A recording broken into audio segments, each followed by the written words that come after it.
Hello? Rescue hooks to rescue, Mayday! Get ahead, West. Fast Mayday, what's your location? Get the panel out of here, hurry up! We need radio silence, baby. Water in that 2.5 inch line. 48 inch water in a 2.5 inch line. To the rope, to the rope, to the rope. 35 in the rear, 35 in the rear. Welcome to the Emergency Traffic Podcast. Welcome back to the Emergency Traffic Podcast. Sorry for not getting another episode published in late August or before mid-September. Too busy in the short Canadian summer, but we're back at it now. This is episode number 80. Wow, that's quite a few line-of-duty death incidents, unfortunately. Thank you for joining us to learn from past tragedies.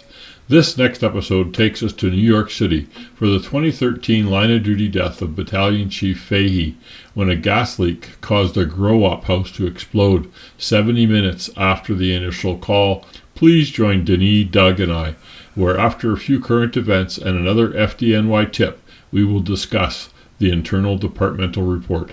Let me bring in Denis and Doug now. Denis, thanks for joining us here today, and Doug's going to jump in here in a little bit because we can't do an FDNY episode without Doug along because he's the number one biggest follower and knowledge base anyway that we know of. How are you? Okay, well, I'm good. Thank you very much. We're into the fall now, and I don't know where the summer went. Well, yes, I do actually know where the summer went, and we're still dealing with some of those issues, but that's fine. This is episode 80, Paul? So isn't that something? 80 episodes plus the tailboards. I know, it's crazy. Yeah. Well, it's kudos to you. You've been here for all of them, or most. I think maybe you missed one, right? So I don't know. I don't think so. Yeah. Maybe not. Yeah.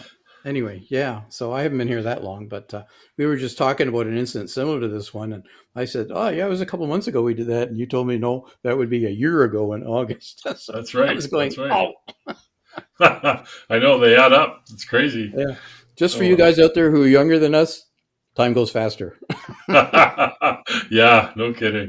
No, we're getting summer here now in the West. It's been warm and sunny and dry. It's quite dry, but we'll see how long it lasts. We got a couple of days of rain here. They finally got a lasso around the big fire, so that's good. So we still wake up in the morning and smell it, and we're over 100 kilometers away. So oh wow. Anyway, whatever. So a couple of current events I pulled out of my social media and whatever. The class action lawsuit launched by several towns against the Fire Apparatus Manufacturers Association and a few manufacturers due to increased costs and delivery times. I think they're claiming collusion or some sort of irregularities. So there's a lawsuit starting against, because as we know, the fire apparatus procurement has become extremely difficult and the prices have gone astronomical over the last couple of years. So anyway, interesting thing happening in the industry. Yeah, you're hearing more and more about some of the reasons as to why this is happening. And I think the apparatus manufacturers are pushing back a little bit and saying, well, it's not really all about us.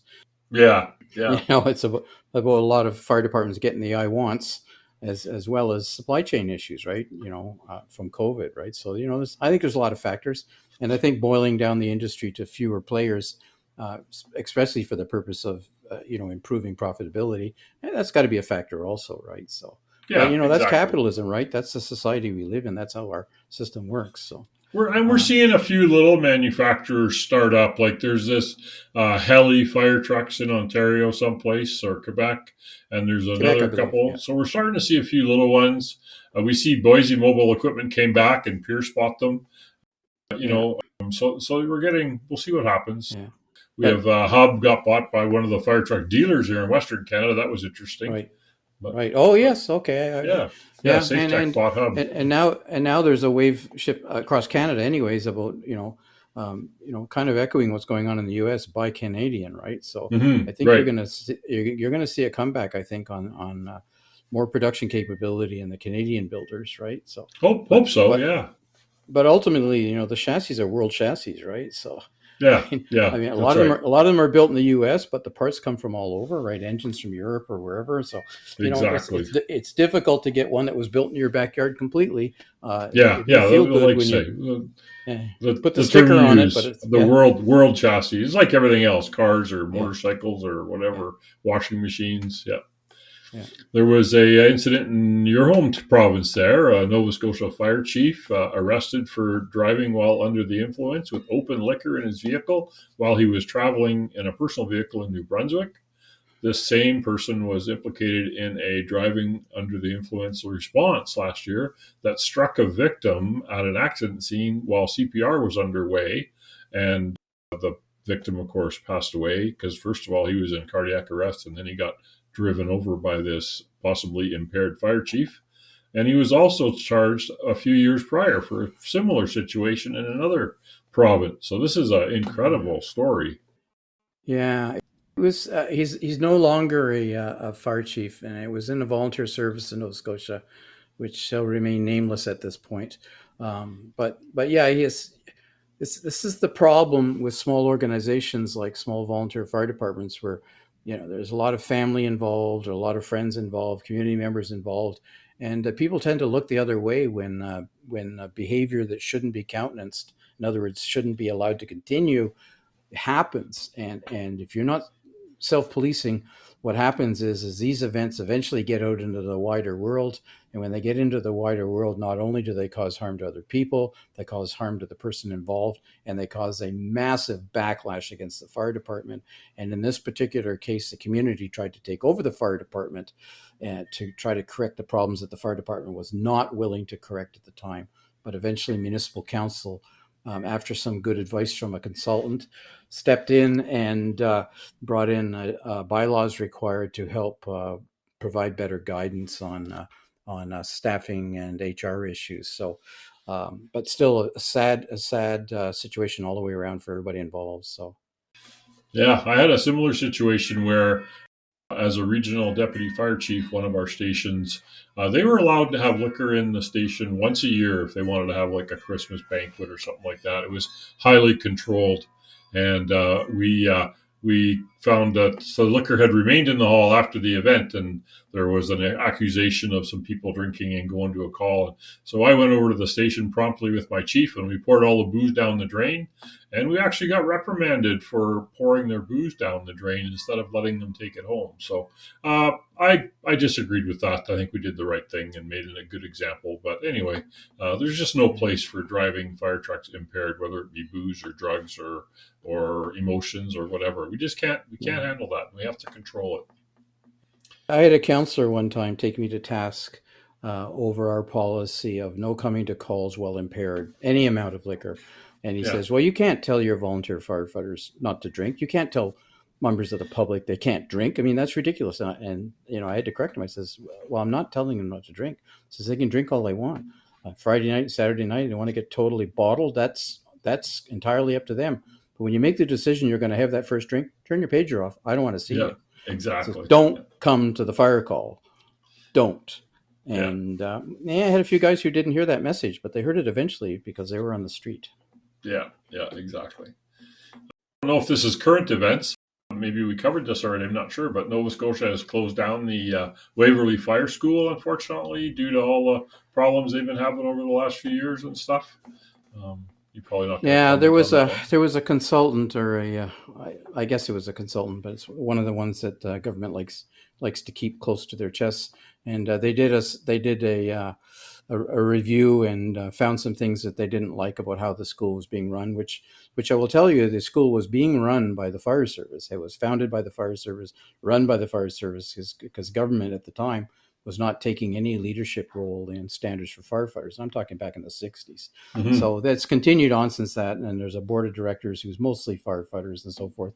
And the government was putting money into the school. But after the death of a firefighter who was there to get certified in an incident that was preventable.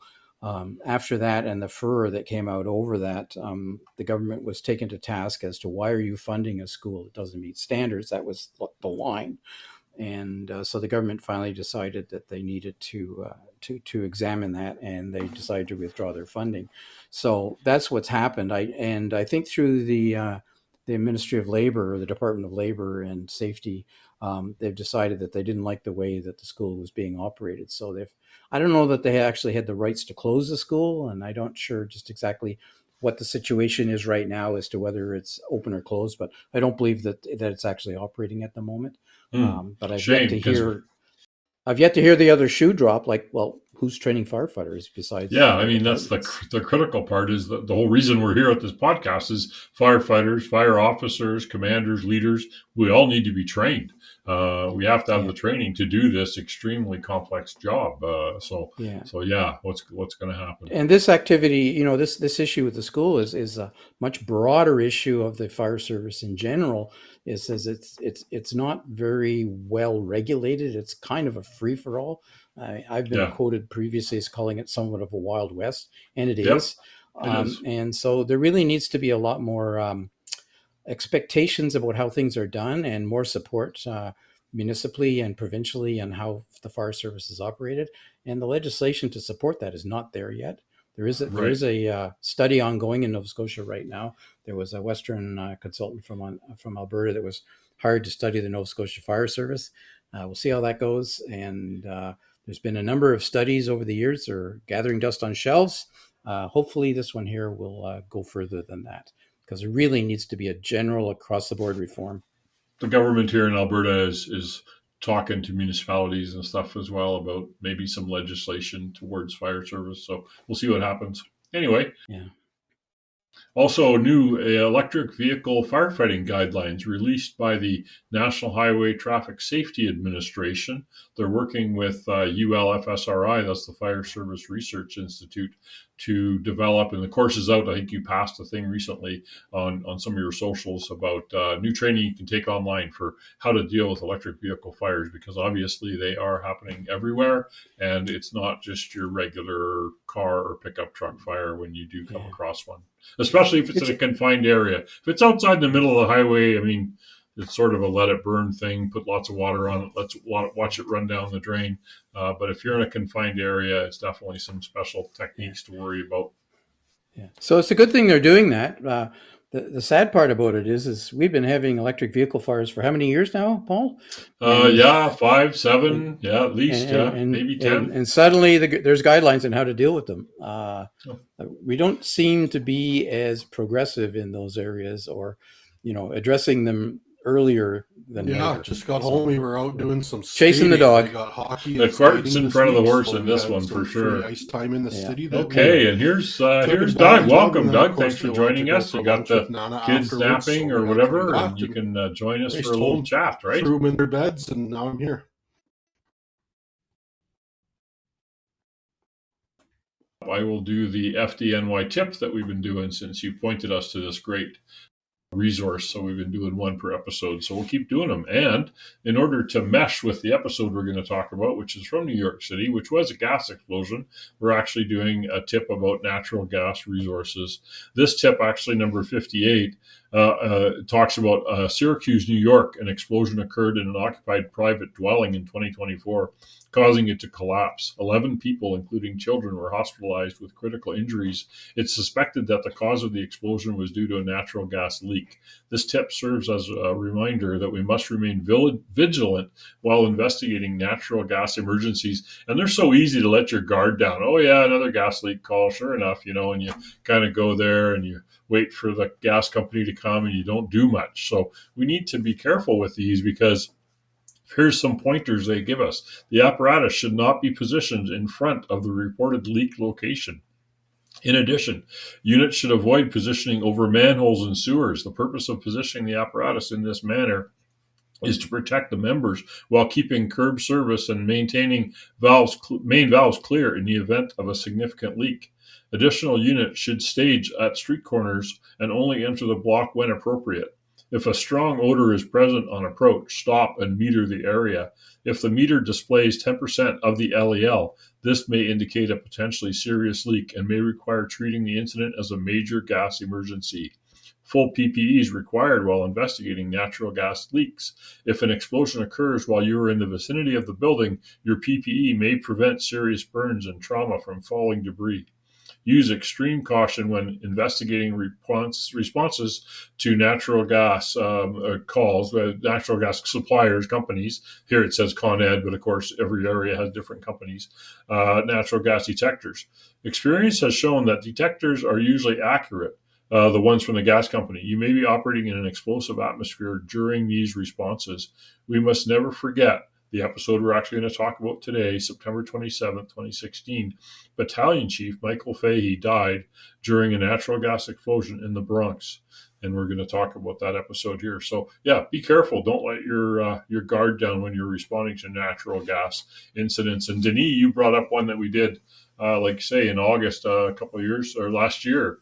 That was in 2018 in Wisconsin, where a natural gas leak resulted in the fatality of a firefighter and some civilians. Sun City, Wisconsin, 2018, published in August of 2024. So where does this come from, Paul? I'm about to mention that. All right. This information, unlike most of our reports, which are taken from NIOSH, is taken entirely from the FDNY report.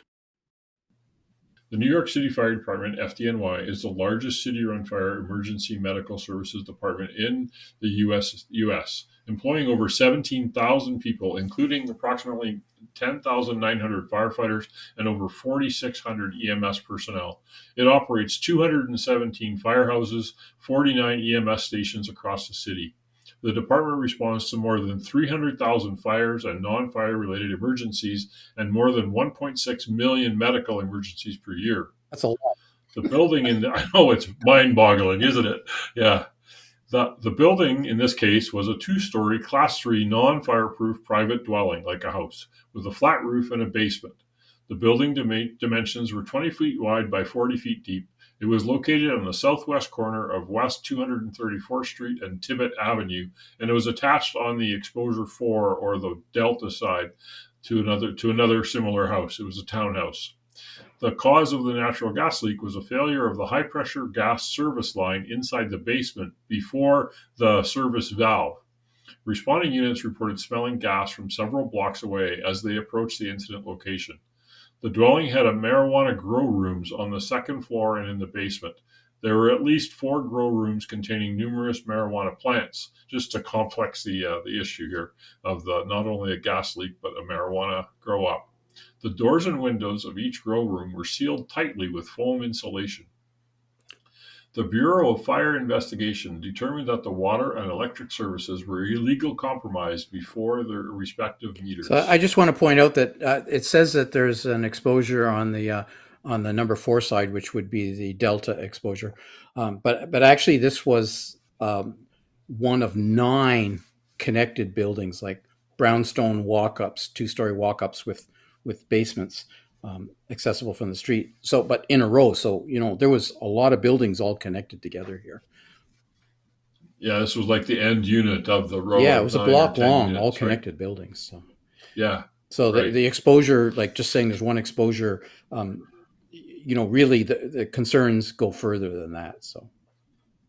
Yeah, because especially with gas, right?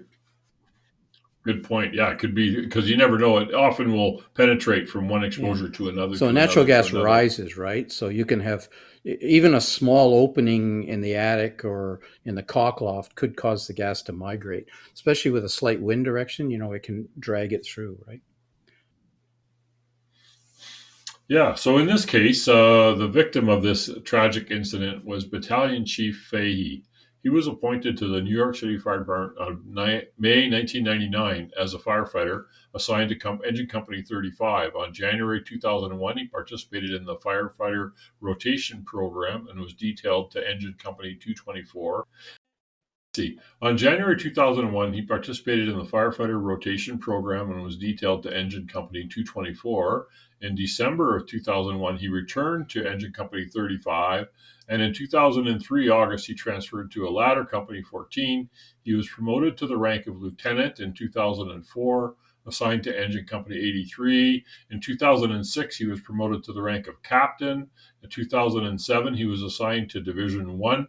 Michael Fahy was promoted to Battalion Chief in June 2012 and was assigned to Battalion 19. And in March 2015, he was posthumously promoted to Deputy Chief on September 26, 2016. His rank of Battalion Chief will be used in this report. Pretty rapid progression, actually.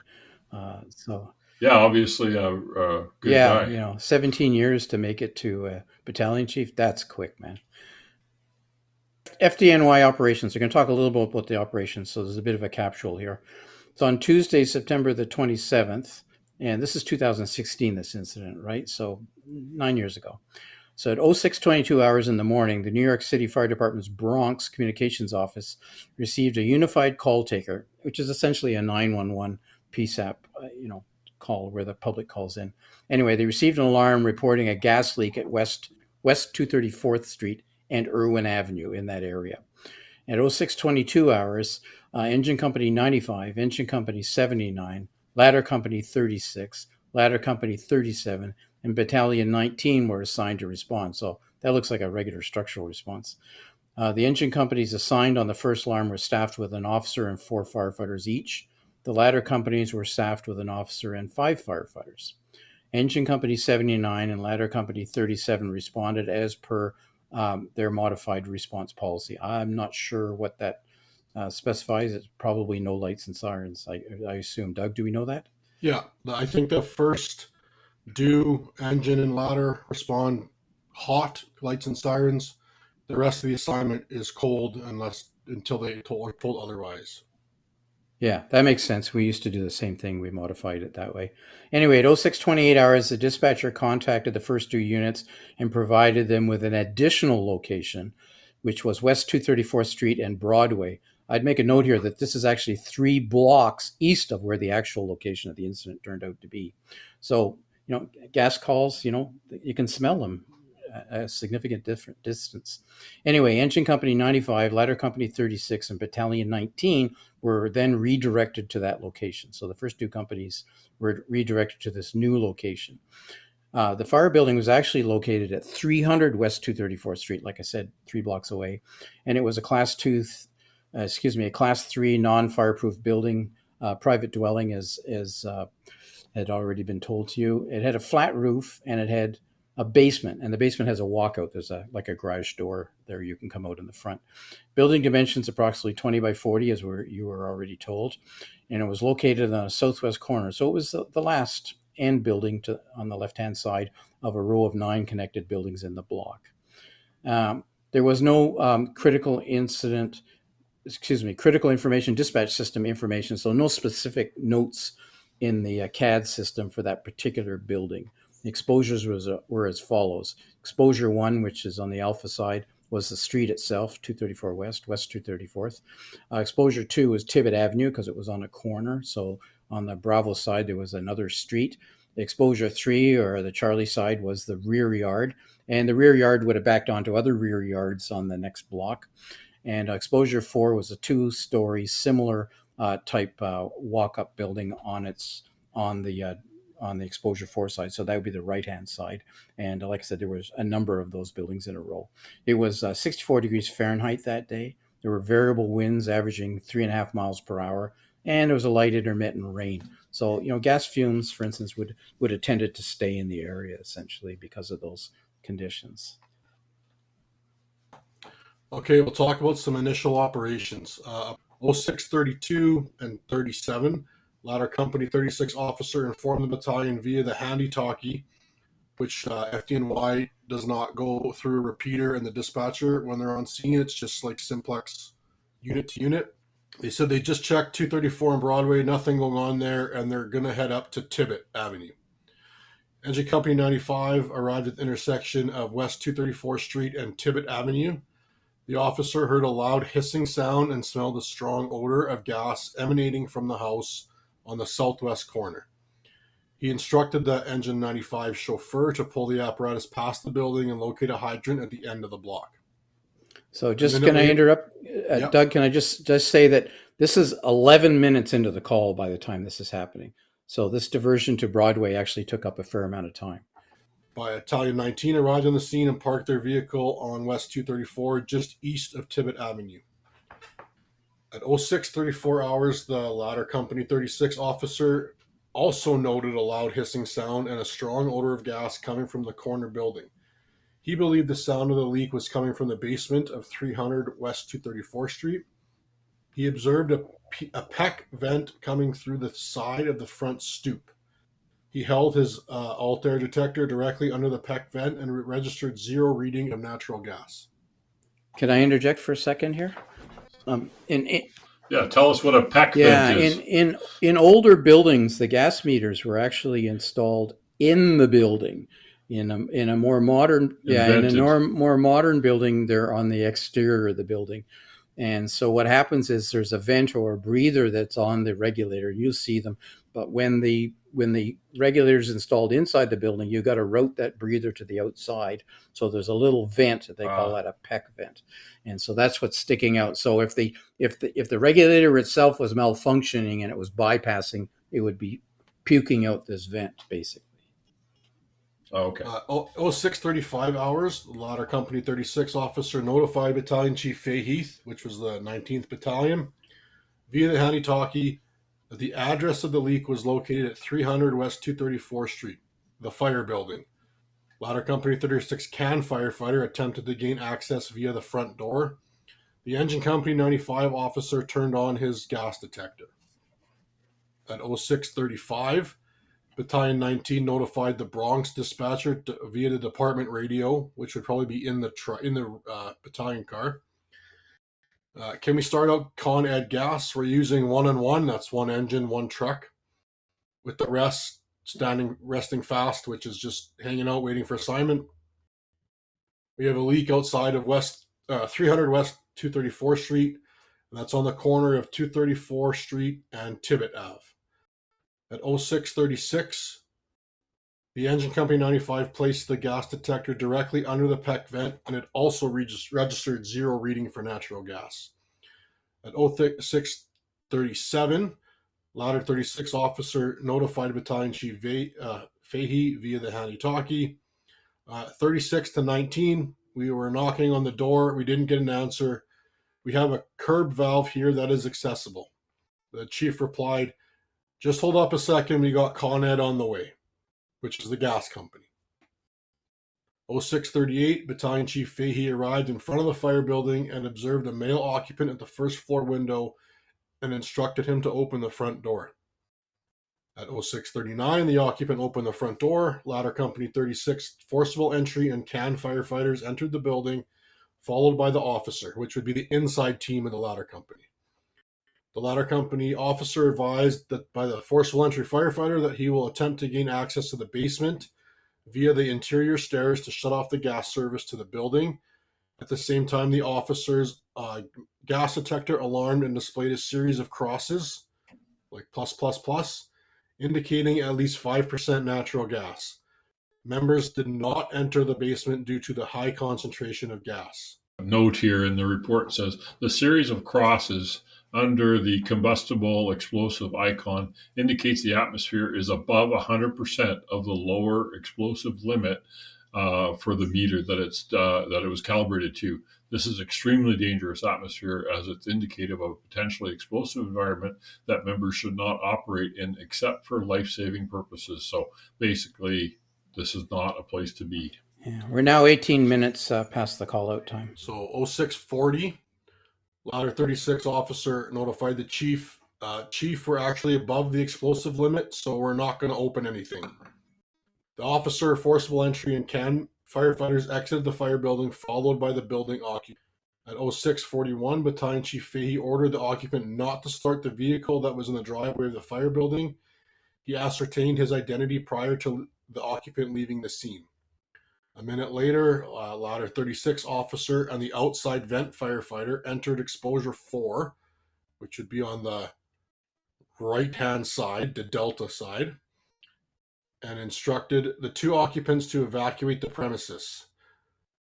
06:42, Battalion Chief Fahy instructed the Battalion 9 firefighter, which would be his aide, her driver, to notify the dispatcher, tell them we evacuated the house at 300 and we're evacuating 304 as well, and ask for an ETA on Con Ed. Yeah, Delta. Yeah. So at 06:43 hours, which is about 21 minutes into the incident, Battalion Chief Fahy ordered the gas curb stop closed to the fire building. So this would have shut off the gas to the building if everything was functioning properly. Ladder Company 36 officer then exited Exposure 4 and returned to the front of the fire building. Ladder Company 36 chauffeur began evacuating occupants from 308 West 234th Street. So that would be the second overexposure. So they're calling this 4A, but it's, like I said, there's a row of buildings. So this is the second exposure on the Delta side. At 06:43 hours and a half, the Ladder Company 36 officer notified Battalion Chief Fahy on handy-talkie also that 304 is also saturated and we're removing occupants now. In other words, they were up to 100% LEL there also on their gas detectors. So at approximately 06:45 hours, Ladder Company 36 chauffeur reset their Altair, which is when they max out like that, you got to reset them, right? Because they just peg there and stay there. So there is a process for doing that, and that becomes part of the recommendations later on. So after the curb valve was shut down, a little bit more about the operations that occurred at that time. So about 24 minutes into the call, at 06:46, Ladder Company 37 forcible entry firefighter managed to close the gas curb stop to the fire building, and at that time, the audible hissing sound from the street stopped, so was having an effect. At half a minute later, Battalion 19 firefighter, who would be the aide, informed Battalion Chief Fahy via handy-talkie that Con Ed provided a 20 to 30 minute ETA at that point, right? So they already been on scene 25 minutes and they're expecting another 20 to 30 minutes for Con Ed. So Battalion Chief Fahy replied to the Battalion 19 firefighter, all right, tell them that we evacuated 300 and 304. And that we're now evacuating 308 at this time. So the fire building, the next one to the right, and the next one to the right. So the Ladder Company 36 outside vent firefighter was assisting an elderly woman down the front steps of the exposure number 4. And then there was a second female occupant in that building also. At 06:48 hours, Battalion Chief Fahy then ordered Ladder Company 37 to search through Exposure 4, making sure there was nobody left inside. So primary, I guess, or possibly secondary. Ladder Company 37, exclusive of the chauffeur, made entry to the first floor. The Ladder Company's gas detector alarmed and pegged a reading of 50% of LEL, which is approximately 2.5% concentration of natural gas in air. The Ladder Company 37 officer then ordered his members to vent and search the first floor and basement. So open windows, basically. Searches were negative, and the readings on the gas detector in the basement were below 50% of LEL that they'd been on the first floor. Well, natural gas is light, right? So it rises. They proceeded to the second floor via the interior stairs, and immediately after accessing the second floor, the gas detector alarmed and displayed a series of crosses, right? So it pegged out over 100% LEL is what it did at that point. So Ladder Company 37 officer then ordered his members to perform a quick search and ventilation, which is probably contrary to SOPs, right? They say SOPs that level, I think we discussed earlier, they needed to leave the building unless it was in the case of a rescue. So they're doing a primary, so they felt that was important. At 06:48 and a half hours, 36 officer transmitted the building at 308 is good. I'm in the basement, nothing going on down here. So that's the second exposure. At 06:49 hours, Ladder Company 36 officer, the forcible entry and can firefighters returned to the front of the building and consulted with Battalion Fahy, and a decision was made to re-enter the first floor to search and vent. Immediately after they entered, the Altair alarmed and displayed again a series of crosses. So their concentrations are fluctuating. So Battalion Chief Fahy informed Battalion 19 firefighter to tell Con Ed via the Bronx dispatcher that they were now above explosive limit in the two houses and the curb valve was shut off and it did not stop the leak at this time.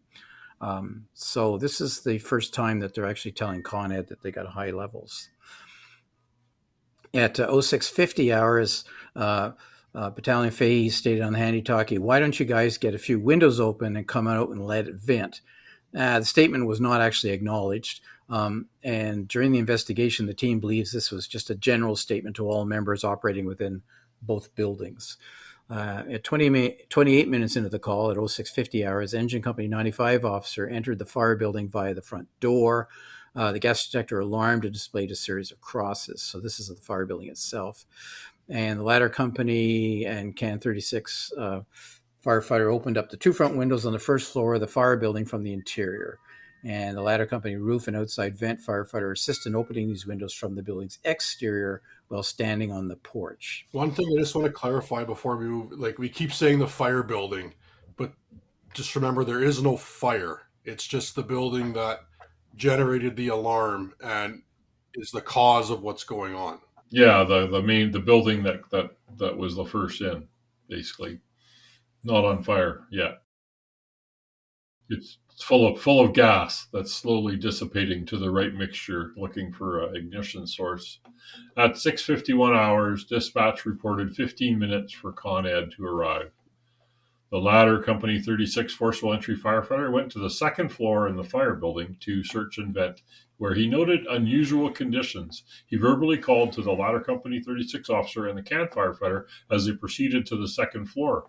They observed 3-bedroom doors that were numbered 1, 2, 3 and sealed with spray foam insulation and an open bathroom door. Inside the bathroom were tubes running from a blue 55-gallon drum to the other rooms.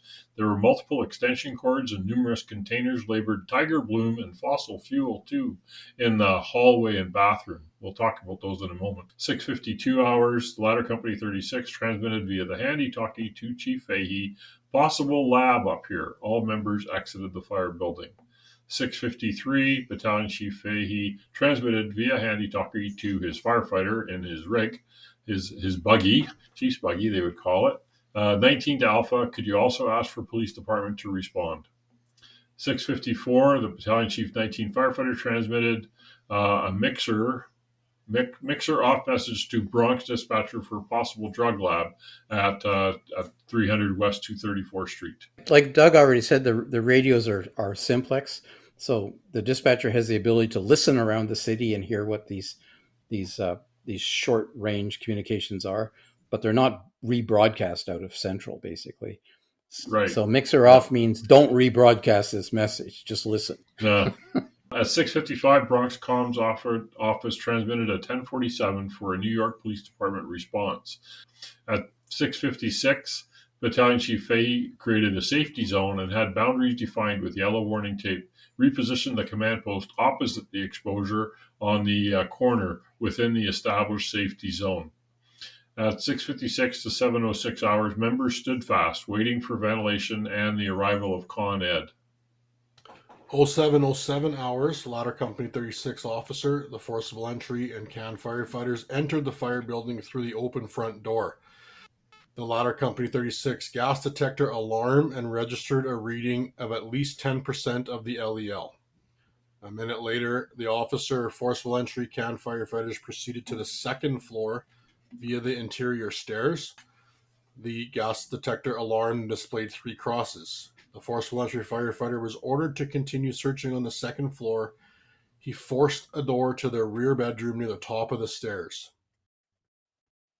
So Tiger Bloom and fossil fuel are brand name fertilizers often used in the production of marijuana.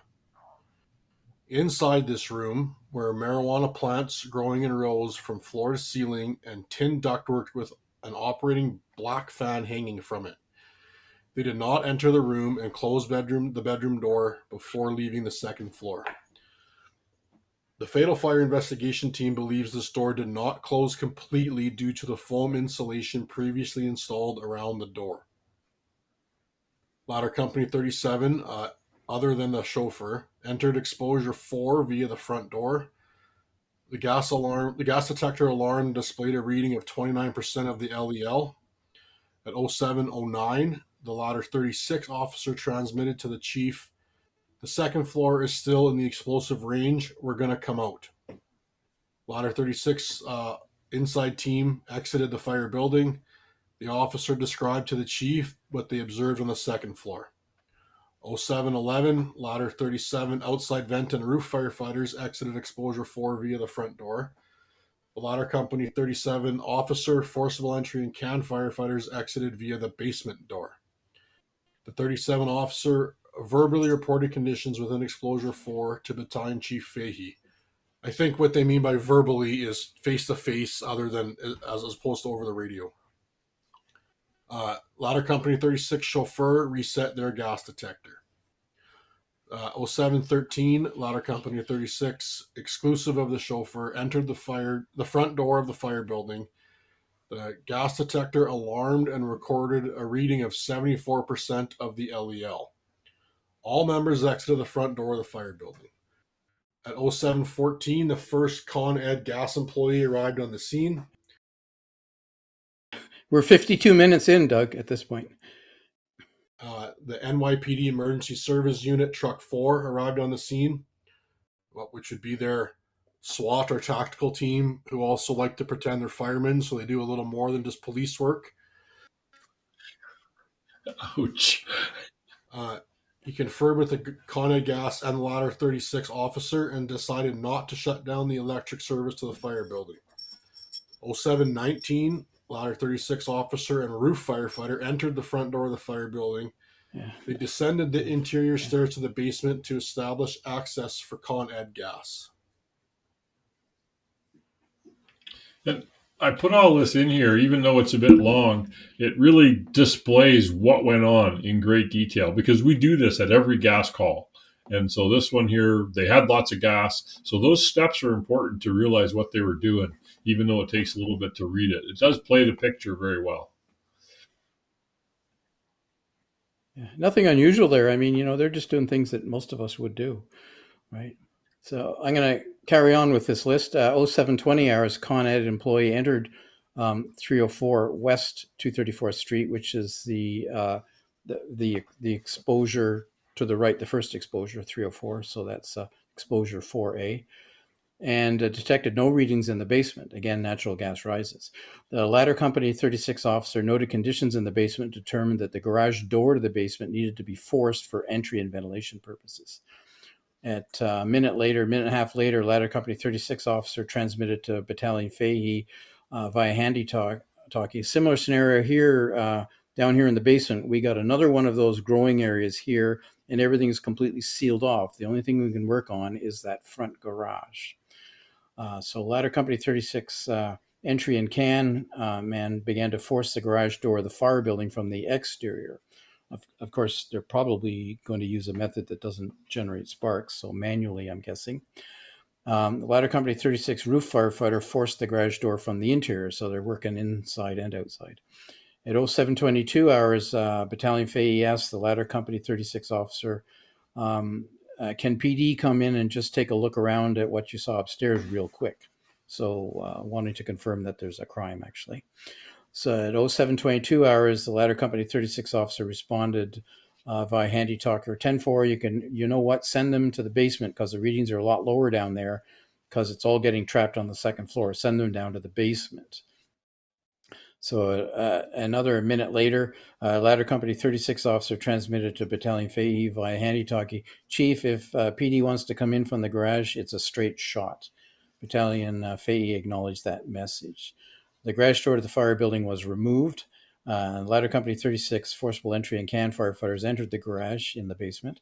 And one Con Ed gas employee went in with them, and two PD Emergency Service Unit police officers entered the garage also. So 3 more guys went in. So at 0724 hours, Ladder Company 37 officer, forcible entry and can firefighter entered the basement of the fire building and assisted those firefighters that were already there from Ladder Company 36 in removing of interior doors that were being stored. So there was storage going on in the basement to allow Con Ed gas access to the gas service. So the gas service was in a corner, I guess. There's a bunch of stuff piled up in front of it. So this is at the fire building, right? So at 0725 hours, Battalion Chief Fahy entered the fire building via the garage door opening, wanted to see for himself, I guess. At 0726 hours, Ladder Company 36 forcible entry firefighter ascended the interior stairs of the fire building and opened the second floor bathroom window. So remember, the bathroom was open into the hallway upstairs. So he's ventilating. He then returned to the basement via the interior stairs. But at 0729 hours, Battalion Chief Fahy made the following handy talkie transmission. 19 to 37, you guys can take up. 19 to 79, you guys can take up. So those two crews are being told they're no longer required and they can take up and leave. At 07:29 and 48 seconds hours, Battalion Chief Fahy contacted Battalion 19 firefighter via handy-talkie. You can tell them we use 2 and 2 at this box, and we're going to continue to operate with 95 and 36. We have Con Ed on scene and PD on scene. The ladder company 36 officer and the engine company 95 officer exited the building via the garage door opening and approached Battalion Chief Fahy in the front of the building, so they were standing out front. But at 07:32 hours, there Ladder was an 37 explosion. stopped the apparatus on Tibbet Avenue just past the rear of the fire building. Ladder 37 officer reported over the department radio that an explosion had occurred and that EMS would be needed.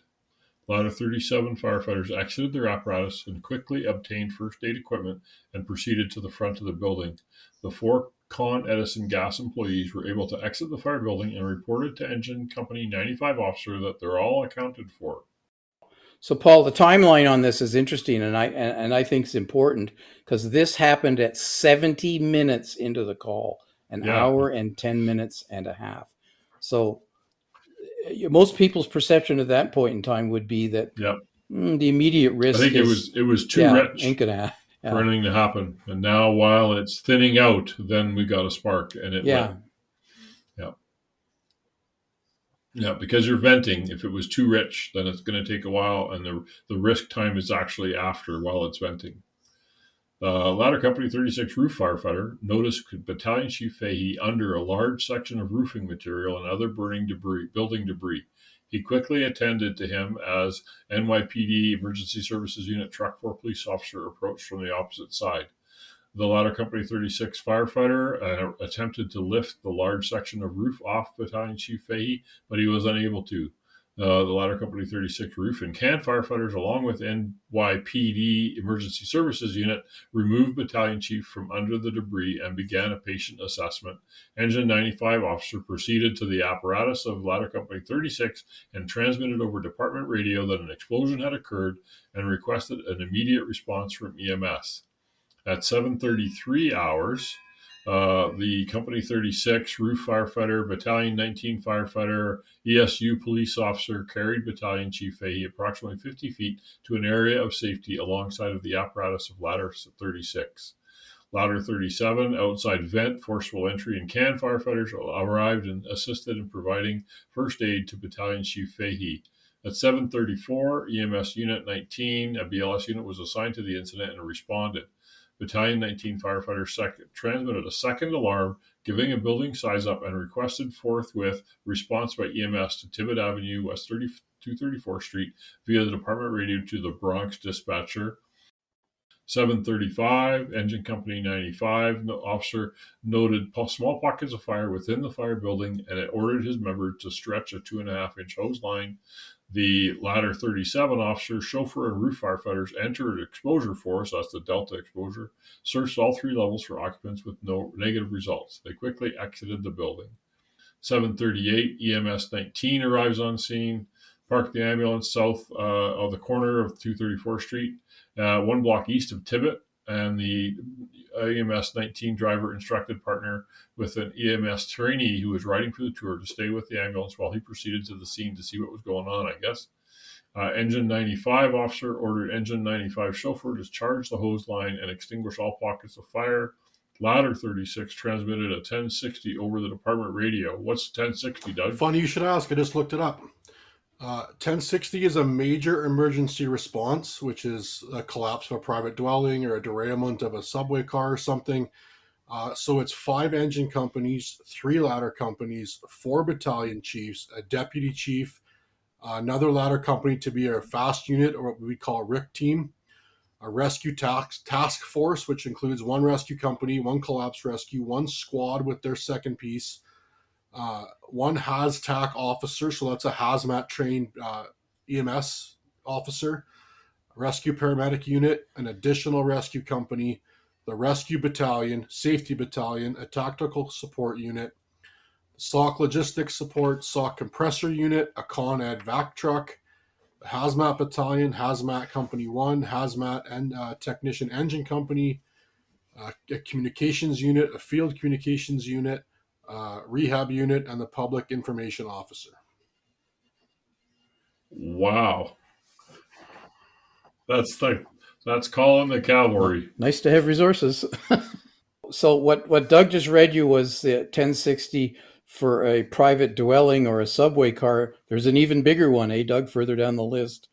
So if it was a different type of building, Wow. like a higher risk building, So it would sound engine even 52 and ladder 46 arrive on scene. 7:40, the EMS Unit 19 driver approaches Battalion Chief Fahy, noted that he was receiving first aid performed by FDNY and NYPD ESU members and an NYPD doctor.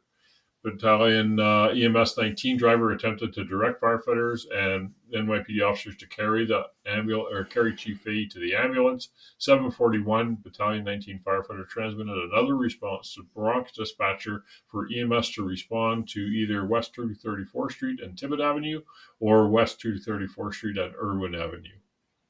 It's almost like a miscommunication there. He didn't know the medic was there, or they parked too far away, or something. I think one of the recommendations talks about the ability to speak by a radio wasn't there. Oh, yeah, together. 7:42, Ladder Company 37, outside vent, forceful entry, and camp firefighters, along with several NYPD officers, removed Battalion Chief Fahy into an NYPD van that was parked on Tibbet Avenue north of West 234th Street. Battalion 27 arrived on the scene, assumed command of the incident. Ladder Company 50. EMS 19 driver proceeded back to the ambulance to prepare for transport and told his partner that a member of service was in cardiac arrest. When he returned to the location, Battalion Chief Fahy was already removed. The EMS 19 driver returned to the ambulance, treated, and eventually transported 3 NYPD officers for other injuries from the explosion, I assume. 7:34, Division 7, so that's like a division chief, arrived on scene, assumed command of the incident. Battalion Chief Fahy was transported via the NYPD police van to New York Presbyterian Hospital, the Allen Pavilion, while being treated by an emergency services unit rescue medic. So, that's the scenario of what happened. Now, there's recommendations in this report and there's findings. Kind of chat about the discussion about each of the findings, the stuff that we want to learn from this incident, because gas leaks are not uncommon. They happen in every community in North America for sure, and probably around the world, and they can be killers. And we often lulled into a bit of a silence about them because, oh yeah, another gas leak, no big deal. Hang around for 70 minutes and wait for something to happen, right? Why are we all going to this? Hey, why are they sending a full first alarm? Well, this is why, because it can go bad.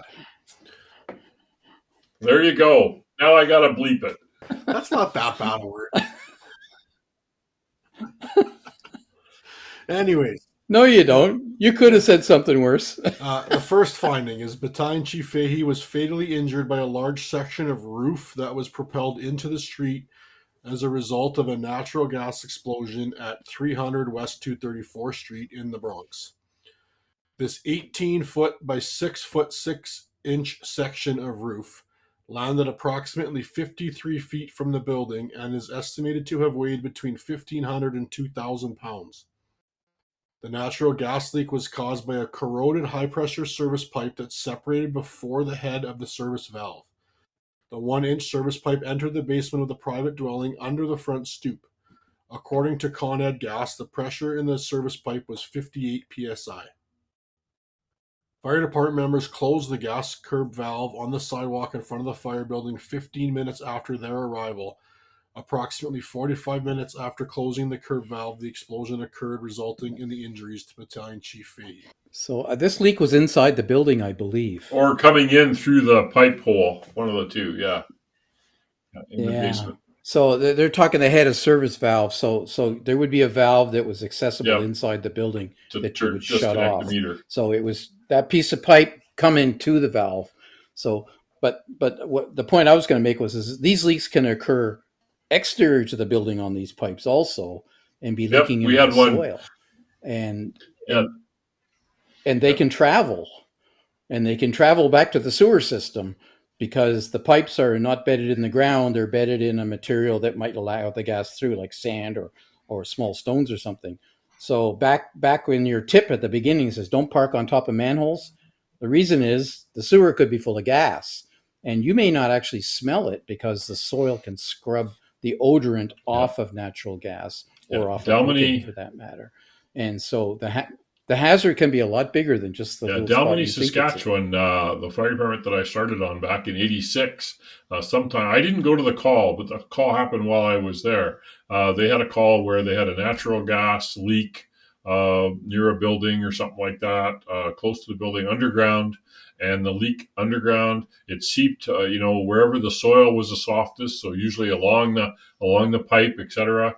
And it got scrubbed, so there was no odor. And the only thing could figure out was the meter. The meter could track it because you didn't smell it at all. It was scrubbed. Right. And luckily, the fire chief was a plumbing and heating guy, so he had a meter, and he was able to hunt it down. And then in Clearwater, we had a propane explosion. Same thing.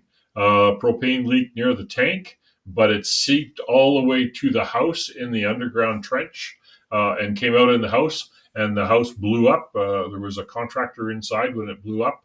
And I think maybe one person died and one person injured, and the house blew up. I fought the fire. Actually, I have pictures somewhere. Log house, beautiful log home, and it just got to the right mixture and the right source of ignition, and boom, something turned on, and away it went. That episode we mentioned earlier that we broadcast in August last year in Sun City, Wisconsin, I think it was. That was the gas that leaked into the sewer system on that place. So there was an explosion in the buildings, and there was also explosions in the sewer systems because the gas was traveling back through. So it's a perfect example. And when they test for those gases, they take a rod and they hammer the rod into the ground and then stick the probe of the gas meter pump down in. And why are they doing that? Because they're looking for gas leaking out into the soil around from underground ruptures.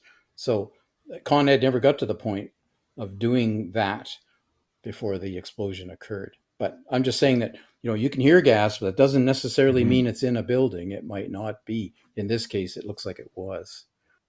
Anyway, Battalion Fahy had the command post relocated from the front of the building to the street on the exposure 1-2 corner, or the Alpha Bravo corner. So right in the middle of 230, 232 Street Tibbet. and 234 Street and Tibbet. So on the corner. So that's like a corner safe area, right? Where you're not going to get collapse and you're not going to have these issues. But just before the explosion, he was a little more towards the front of the building, right? He was consulting with Con Ed guys and his other fellows, letting them go. So anyway, they also yellow hazarded tape was used to properly define the danger zone. May not have included areas where firefighters were, and we kind of got in the habit of putting up two zones, a yellow zone for the public and a red zone for firefighters, right? Where firefighters generally don't pay a lot of attention to yellow tape because you got to operate in the hot and the warm zone. Sometimes a danger zone where you don't go in at all is necessary, but you got to appreciate there's going to be a danger. So the decision was made after a considerable time had elapsed to resume operations to allow Con Ed gas to gain access to the building.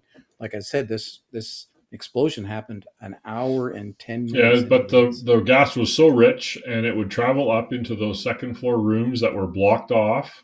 And so slowly seeping into there. There was a fan running. There was equipment running in those places. The electric service was still there.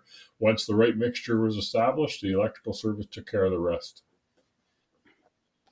Yeah, they didn't do anything to. Yeah, I think I would have shut the power off myself, but that's me. Well, probably what would have meant was shutting off the whole block, right? So lots of times there's quite a bit of discussion before you start pulling the plug on an entire block. Or sector, right? Yeah. Might Who even be knows multiple how close blocks, they right? could turn the power off. Yeah. And the power was probably bypassed. If it's a drug lab, typically the breaker box doesn't work because they're usually stealing power from somewhere else. Right. Yep. Right. Which is why you got to shut down the block. Here, the next finding, entire units entered the fire building and exposure force subsequent to initial operations to monitor conditions. This did expose more members than necessary to extremely dangerous atmospheres. So when firefighters often don't use probes on gas meters, we are the probes. We carry the gas meter in. Whereas the gas companies, they all use probes to check the area. They don't actually go in there to get a reading. They use probes. So it's just something different. We use firefighters. We got our PPE on. We're going to go in there. We're going to check it out. We got to make sure that people are out. So these are the things that happen. So beware of what can happen, especially later on in a gas incident. The next finding, like we've talked about a couple times, the dwelling had a marijuana grow rooms on the second floor and in the basement. This was discovered by the fire department personnel after gaining access to search and attempt to ventilate the structure of natural gas. Members operating on the second floor noted the 3 bedrooms and 1 bathroom. The doors were numbered 1, 2, and 3 and were locked on the hallway side, sealed tight with foam insulation. The bathroom door was open, and inside was a 55-gallon drum that was approximately a quarter filled with a brown liquid, with hoses running from the drum through the interior walls to the bedrooms on the second floor. The hoses were sealed into the wall, foam insulation, power cords were noted running along the floor and into the rooms, and there were many small containers of fertilizer and plant food scattered about the bathroom floor and in the hallway. In an attempt to ventilate the natural gas on the second floor, members forced the door, labeled number 3, at the top of the stairs, and immediately noted the marijuana plants growing from the floor to the ceiling. Inside the room was tin ductwork with an operating fan hanging from it and large heat lamps suspended at ceiling level. They pulled the door closed without entering and notified the chief of their findings and exited the building. If a gas leak wasn't enough, for a gas leak in a grow up, even grow ups blow up on their own. I don't know if you were on here in Lacombe. We responded to a couple of grow up and drug lab buildings. Doug, I don't know if you were still here, and you probably have done it in your day job as well. So yeah, if that wasn't enough risk, then you get a gas leak in it, which you have to wonder if the gas leak, and it doesn't talk about that. If the grow up tampering with the meter or something caused a gas leak, it doesn't talk about that. So further on here, point 5 they have here is during the operational period, units were faced with the combined dangers of an illegal marijuana grow house and a major indoor natural gas leak within the same building. So the points Paul was just making, electricity is compromised, for instance. Battalion Fahy transmitted handy-talkie messages to requesting the building be ventilated and exposure 4 be ventilated, and then to exit the buildings. Conditions encountered in the buildings allowed for the accumulation of natural gas on the second floor, where ventilation was limited because those rooms were all closed up. Because marijuana grow, you don't want ventilation. You want to completely control the atmosphere in those rooms. Only the bathroom window was open, so there was a minimal amount of ventilation. So your accumulation of the gases would be very slowly lowering. And lots of to the right sources. mixture. Good old carburetor. Engine 95, Ladder 36 and Battalion 19 arrived at the location at 6:32 and were aware that they were operating with a confirmed gas leak. The second due units, Engine 79, Ladder 37, continued to the location in modified response mode, and they arrived on scene 8 minutes later at 6:40. So, the confirmed gas leak, they knew they had an emergency. They had gas present. It wasn't a suspected gas leak. This was a real gas leak. I think the point here was they didn't upgrade them. And reading the actual report from FDNY, what they were slamming here is that they should have got rid of the modified response and had all the resources come right away, because this was a severe high risk that things would blow up. The gas detector logs detailed that one of the meters at the scene was not properly reset as prescribed in the manufacturer's instructions and gave a false reading. The alarm was silenced by pressing the reset button as per section 2.6 of the manual. The proper procedure to reset it was subject to natural gas readings of 100% of the LEL or an oxygen deficient low set point of 19.5 are absent in our manuals. So they didn't actually have the proper means of resetting the meter. They didn't know how. They weren't trained. So because you have to if you're going to reset it, you really should bump test it again, and it's got to be reset in clean air, which there probably was very little clean air all around that building. Yeah, basically they didn't reset it to 0. They reset it to whatever was locally there. Yeah, the next point sort of goes to that. It says Battalion Fahy didn't have knowledge of the actual percentage of the natural gas in the fire building and exposure 4. The displaying of these crosses on the gas detectors merely informed him that the percentage was at least 5% natural gas. So, like you said, you wouldn't know how bad the problem was. You just knew it was a problem. And maybe knowing that on your detector is a good sign to just hang out and wait for the gas company, who have probably better detectors that can tell you more information. Absolutely. But you have units in FDNY who could do that equally well, but they weren't called to the scene. So you didn't have a hazmat team there. Yeah. I didn't want to step on Paul's toes because he's supposed to say that right now. There were no notifications made for additional FDNY resources with specialized capabilities to respond to this complex operation. It's interesting how we haven't read ahead and we're jumping to the conclusions right there. So you're right, they didn't call hazmat. Hey, we've got a whole bunch of natural gas here. It's in several buildings. But we're thinking Con Ed, the gas contractor. We're not thinking our own internal resources. Well, we want to pass it off and go home. That's what we want to do. There you go. Oh, ouch.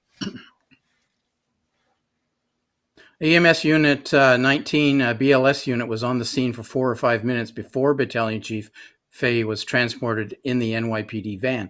They were on the scene for 3 minutes when the Battalion 19 firefighter then made a second request. So it's almost like they ignored these guys, over the department radio. At this incident, the EMS unit did not have the ability of direct radio communications with the on-scene fire department members.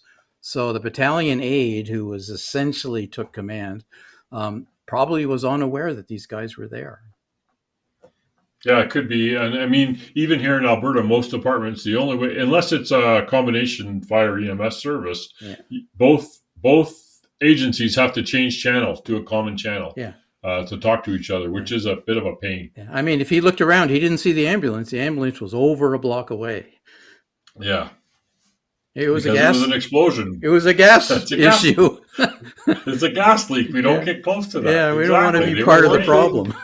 When I took my EMT school, they said, don't go park beside the fire truck because they like the smoke. Yeah. The one thing that I do kind of see at fault is that the one EMS member said, you guys stay here, I'm going to go see what's going on, which I find that it's a pet peeve I have with EMS is like, get your stuff and bring your stretcher and bring it over here. It's easy to wheel it back. Like, you don't need to go everywhere I worked. We did. You got called here for an emergency. You don't need to go see if there's an emergency. You've already been told there's an emergency. Bring your stuff. Yeah, but they probably didn't get all that info. They just got called to go to this. You're still still there. You're coming for a potential reason. It's like we say, expect fire, expect victims. Well, expect patience when you're in EMS. Yeah. You're right. He may have been expecting danger, and that's why he left them behind. So there you go. He'll give him the benefit of the doubt. Number 12, and it does say number 10. It said that they never actually called Con Edison Electric to assist. They never got thought of as like, we need the electric company here. So it just talks about that. That maybe was something that was missed. Prior to the explosion, members performed multiple entries into the fire building. In exposure number 4, SCBA was not utilized as outlined in department guidelines. Hey, you're going into a gas leak. You should have your SCBA on. It could start on fire, and high concentrations of natural gas can cause oxygen displacement, creating an immediately dangerous to life and health atmosphere. They were not only exposed to dangerously low levels of oxygen, but high concentrations of explosive gas. So they should have had SCBAs on, but they were kind of, we all bring it, we put our guard down, we do stuff that we shouldn't do. Denis, you got to go. Did you want to talk about your Boston incident? Well, I do have to run, and I apologize, but I just want to say, and this ties in with things that you said a couple times, Paul, already. Says we all go to these gas incidents. In some cases, we go to multiple times a year, and most of the time it's stand around, let the place ventilate, let the utility come and deal with it. But I got to tell you that firefighters get killed at these things. We talked about the one that happened that we reported last year. Yep. But, in 1982, there was an incident in Buffalo, and it was a tragic incident. And there was a 500-gallon propane tank that was being moved by a forklift truck in this 4-story warehouse.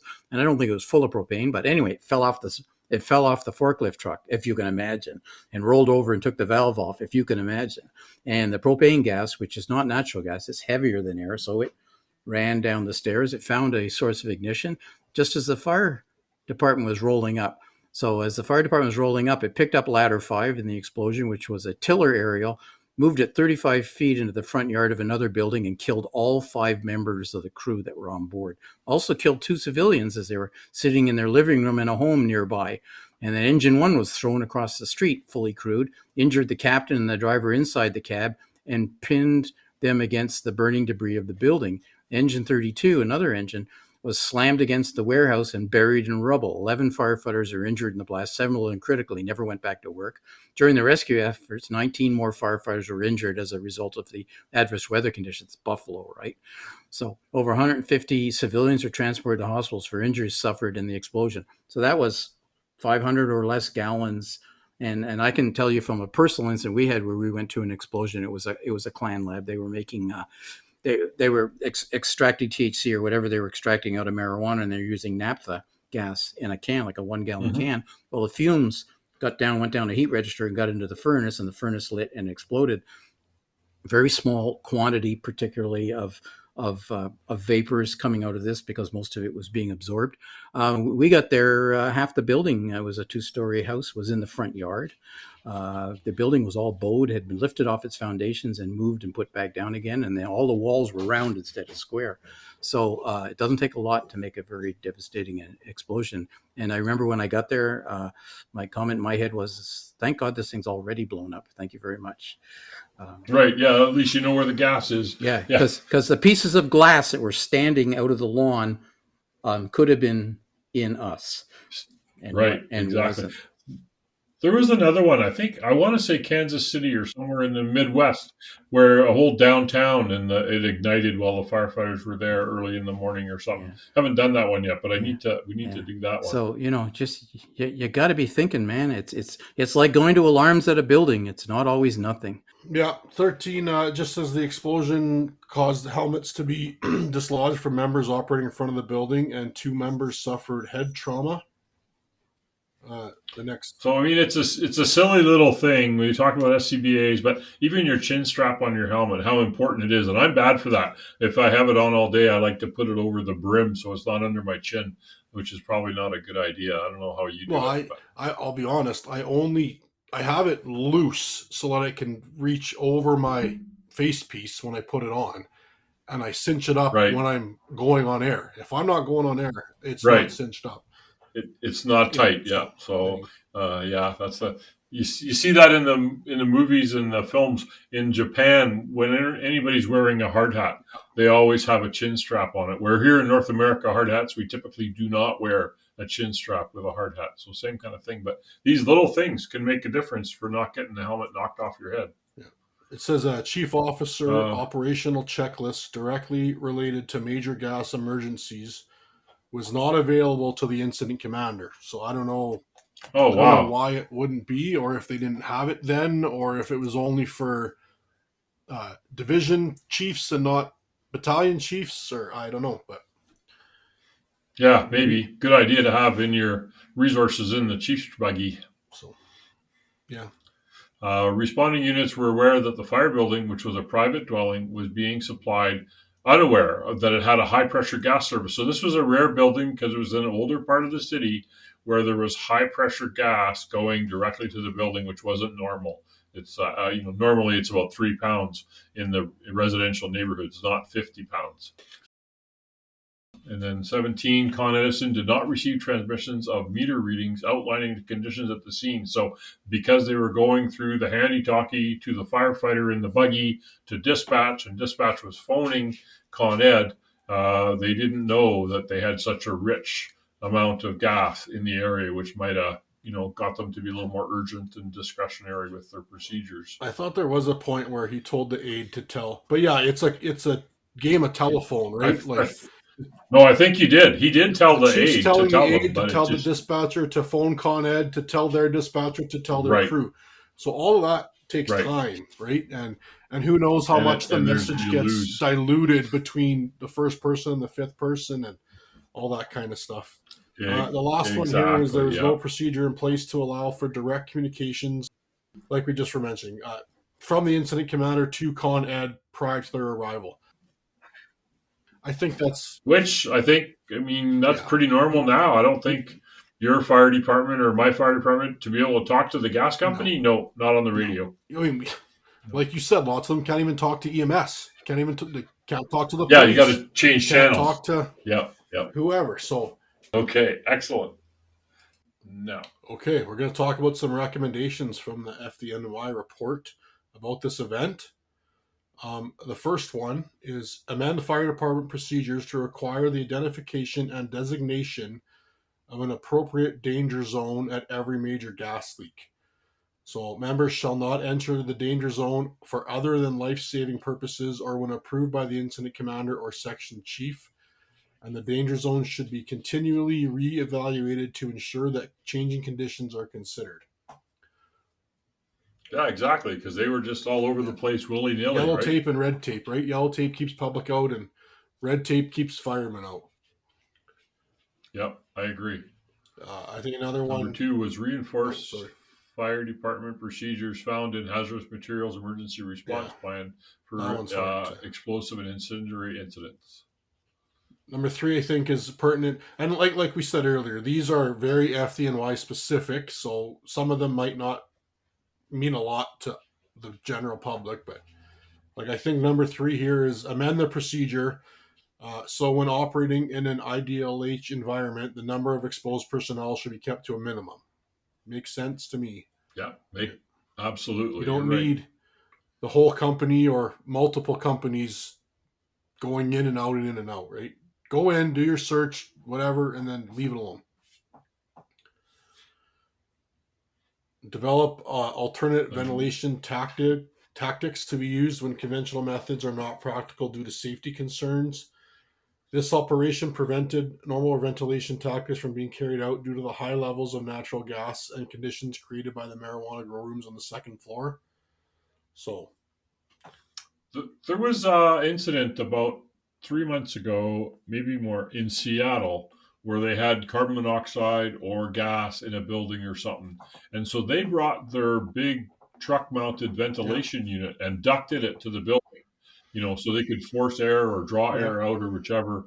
So that's kind of the alternatives we're talking about here, is some other way to open that building up if they could, because the bathroom window obviously wasn't enough to vent it quickly enough to reduce the LEL. Yeah, and you're not going to use a saw and put a hole in the roof or whatever. Right. No, you couldn't. Yeah. Another one we kind of talked about earlier is to amend the modified response program. So when additional information regarding the incident is received confirming a gas leak, the 1020, which is FDNY talk for the modified response, should be canceled and all units upgraded to respond in emergency mode. And that I've listened to FDNY scanners, and like the chiefs do it all the time, where they say everybody respond in emergency mode. They upgrade it. It's not hard to do. One transmission on the radio and it's done. Yeah, good plan. The next one was proper procedure for resetting the Altair gas detector as per manufacturer's instructors. So their actual manuals the fire department had did not have the proper procedure for resetting the gas detector. So that's something that they need to be trained on. And the next one talks about that. Develop a training program to incorporate operations at gas emergencies and include the proper operation of meters carried by field units. Research the feasibility to procure meters capable of transitioning from percentage of LEL to actual concentration. Which that's what the hazmat truck would have, for sure. Amend the procedure to require the transmission of a 1075 when in the judgment of the incident commander, units operating at a major gas leak. So a 1075, this response had 2 engines, 2 ladders, and a chief. A 1075 would, I think, bring 2 more engines, 1 more ladder, a rescue company, a squad company, and the squads are all trained in hazmat, so they would have some of that. And I think another battalion chief and the division chief would have all came on a 1075, which is a working fire, quote unquote, on lots of department radios, but they can use it for not fires also, right? And they talk here, the IC could also special call for hazmat.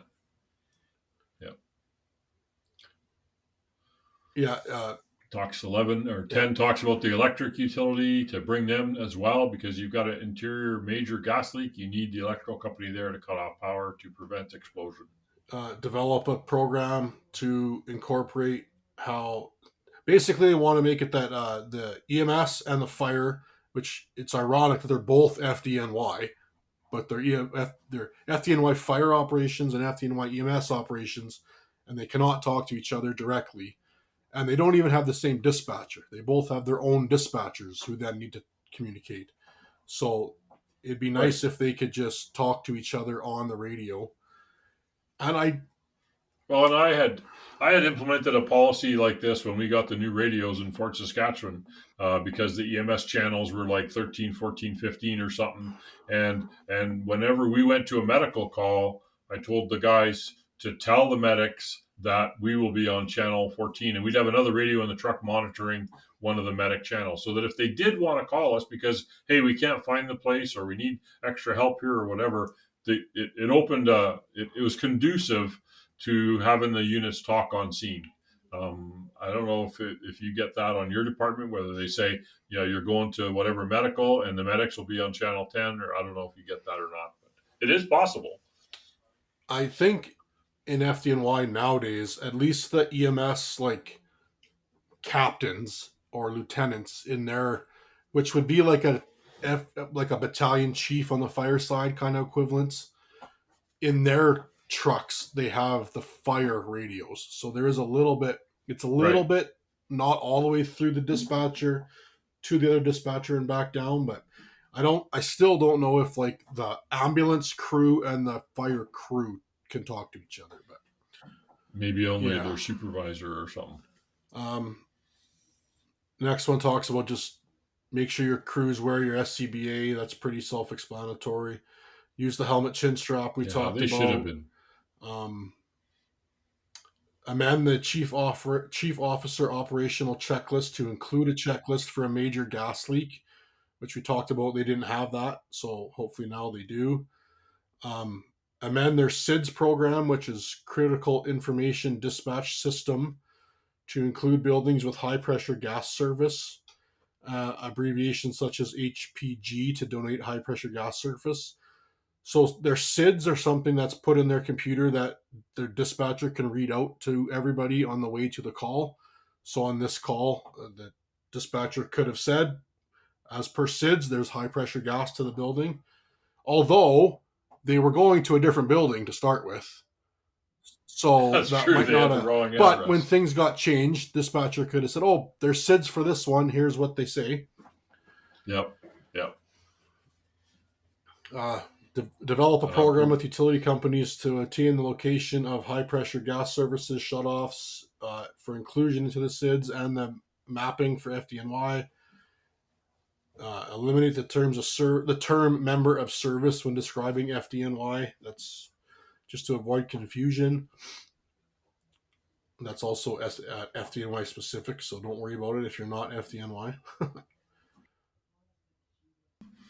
I don't know if we have any FDNY listeners. One day we might get one. Hey? Comment one day. They can comment and tell us if you are. Amend the department procedures to include the transmission of meter readings taken at a gas leak to Con Ed through the fire department. That could be any fire department. That's not a bad thing to do. That makes sense. It's documented. It's recorded. Yep. Have a procedure maybe where the incident commander can use a cell phone to just call the utility company response center directly, which is not a terrible idea. Which I could do as a battalion chief. I had the numbers to call the local gas companies, electric companies directly to their dispatch. So that's something that chief officers should definitely have. So yeah, that's the end of the FDNY specific recommendations, which, like we said, some of them are just FDNY things, but I think the vast majority of them, I think, are usable by anybody. And then this incident shows the risks we can all encounter. We've talked about that. Even the small things like understanding how gas detector works, the basic principles of gas detection, such as poisoning the sensor, which if they put it in that tube and it's coming out full gas, that could often poison the sensors and it wouldn't read correctly after that. Failing to zero the meter properly can affect the detector readings. Also, small things like we talked about, helmet chin straps can reduce our head protection. Gas leak calls can be routine, and we can let our guard down. So Dunny already talked about the 1982 Buffalo gas incident. That might be a good one to cover. Just sounds so amazing. Holy cow. Thank you for listening to another episode of Emergency Traffic Podcast. We hope that you found this informative and valuable. And like Sergeant Phil Esterhaus says, let's be safe out there. Doug? I'll say stay low and go for Dirk, or see you at the big one, or whatever.